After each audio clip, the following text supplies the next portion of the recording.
One of our goals as marketers is to make the customer experience as delightful as possible.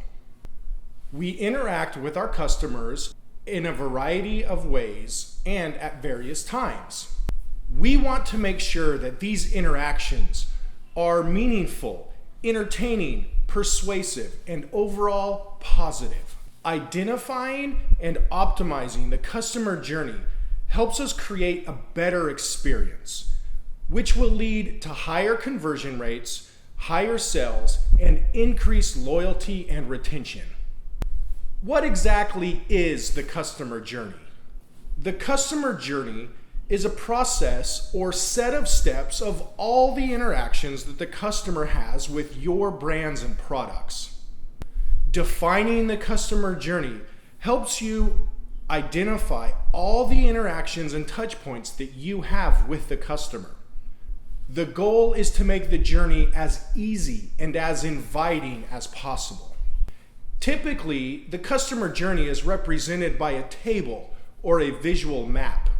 Let me start with an example. Let's think of a simple business like a lemonade stand.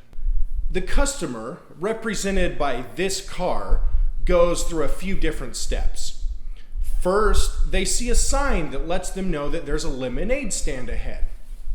Second, they might start to think about lemonade, how hot it is outside, and how much they could really use a cold drink right now.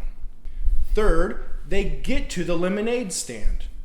They check it out and decide it does look indeed very good, and they buy some. Fourth, they drink the lemonade, are very satisfied, and they continue with their drive. In order to analyze our marketing strategy, we put each of these 4 steps into distinct phases.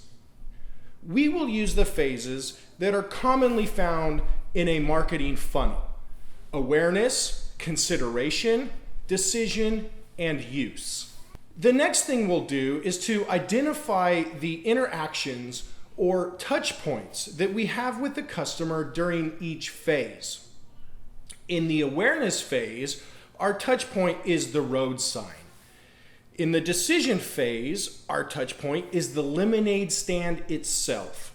And in the use phase, our touch point is the product, including its packaging. Notice that in the consideration phase, we currently don't have a touch point. To help us make good decisions with our marketing strategy, it might also be helpful to identify what the customer is thinking or feeling during each phase. In the first phase, they're just driving, focusing on the road.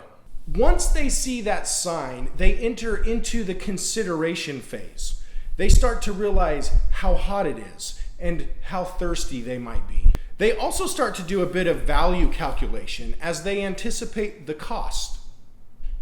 Once they get to the decision phase, they see that service is fast and that the lemonade is inexpensive. They buy it. Lastly, in the use phase, they are delighted as they drink the lemonade and admire the packaging. This table that we've created is our customer journey for the lemonade stand.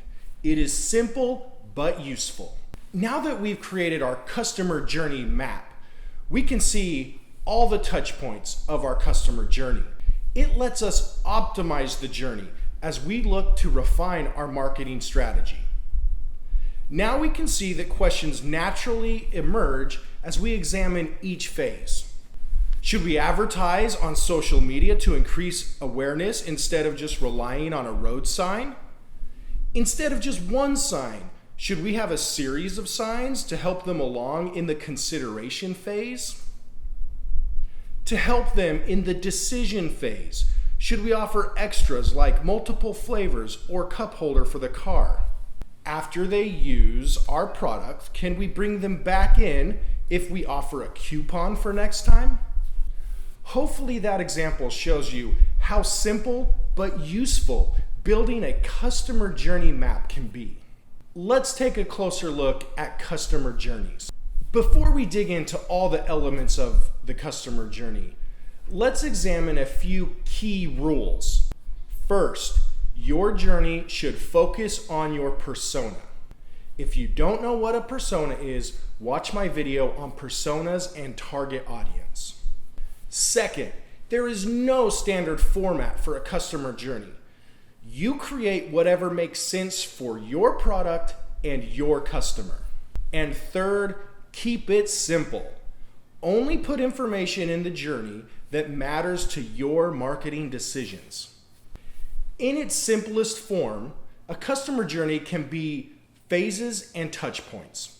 The phases are whatever stages make sense for you. We'll get to a few different ways to think about phases in a minute. Notice we've labeled the journey and included which persona it is for.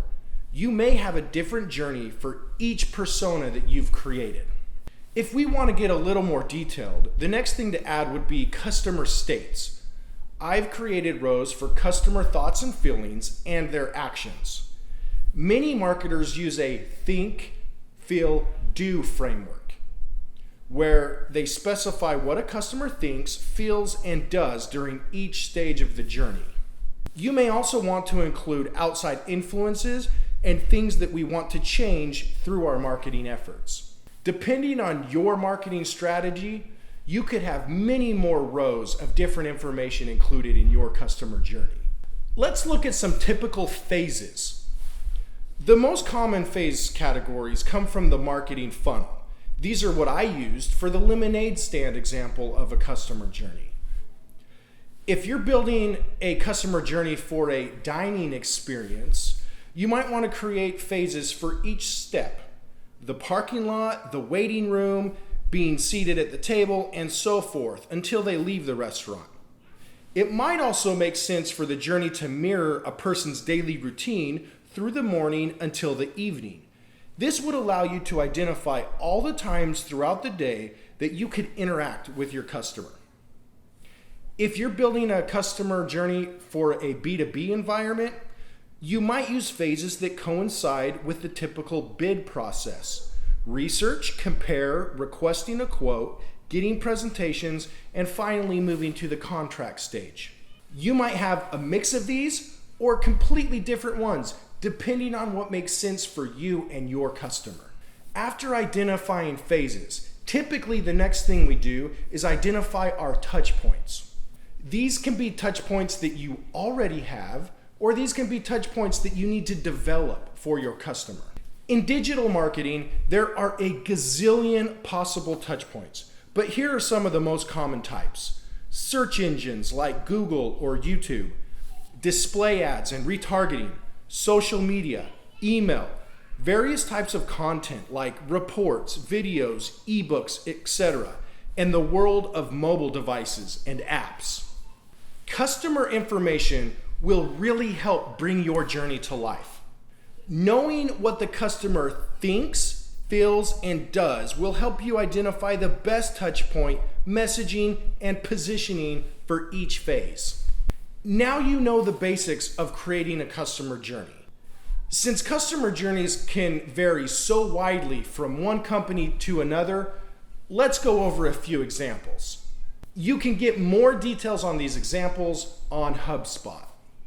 I've linked to the specific webpage in the slide notes, which can be found in the description. This very simple and useful example is a B2B journey. Notice there are 5 phases across the top and only 3 categories or rows of information. It is simple, but can be used by anyone in the company to guide customer-facing decisions. This e-commerce example is a bit more complicated. It follows a customer throughout the day, plotting the person's emotional states as well as possible digital touch points. This example is created for a visiting foreign student. It seems complicated, but every single piece of information is useful and can help you in your marketing decisions. This restaurant example is nothing but touch points. Look at all the different ways this restaurant can interact with the customer. Each touch point represents an opportunity to reinforce your brand and delight the customer. And finally, back to my lemonade stand example. It is simple, but straightforward and useful. Now you're ready to go create customer journey maps for your customer. Remember to focus on your personas. If you have multiple personas, you can create a journey for each persona, or you could include an extra row of information that highlights the differences for each of your personas. You make the journey that makes sense for you and your customer, using the phases, touch points, and customer states that make sense. But remember, keep it simple. Only include stuff that will help you make decisions on your marketing strategy and mix. That's a wrap. Thank you. I could really go for some lemonade right now. Time for credit. Thank you to awesome people and companies who have made free resources that I've used to make this lesson video. The slides were designed by Slides Carnival. The pretty icons came from Flat Icon, and the customer journey examples came from HubSpot. Thank you.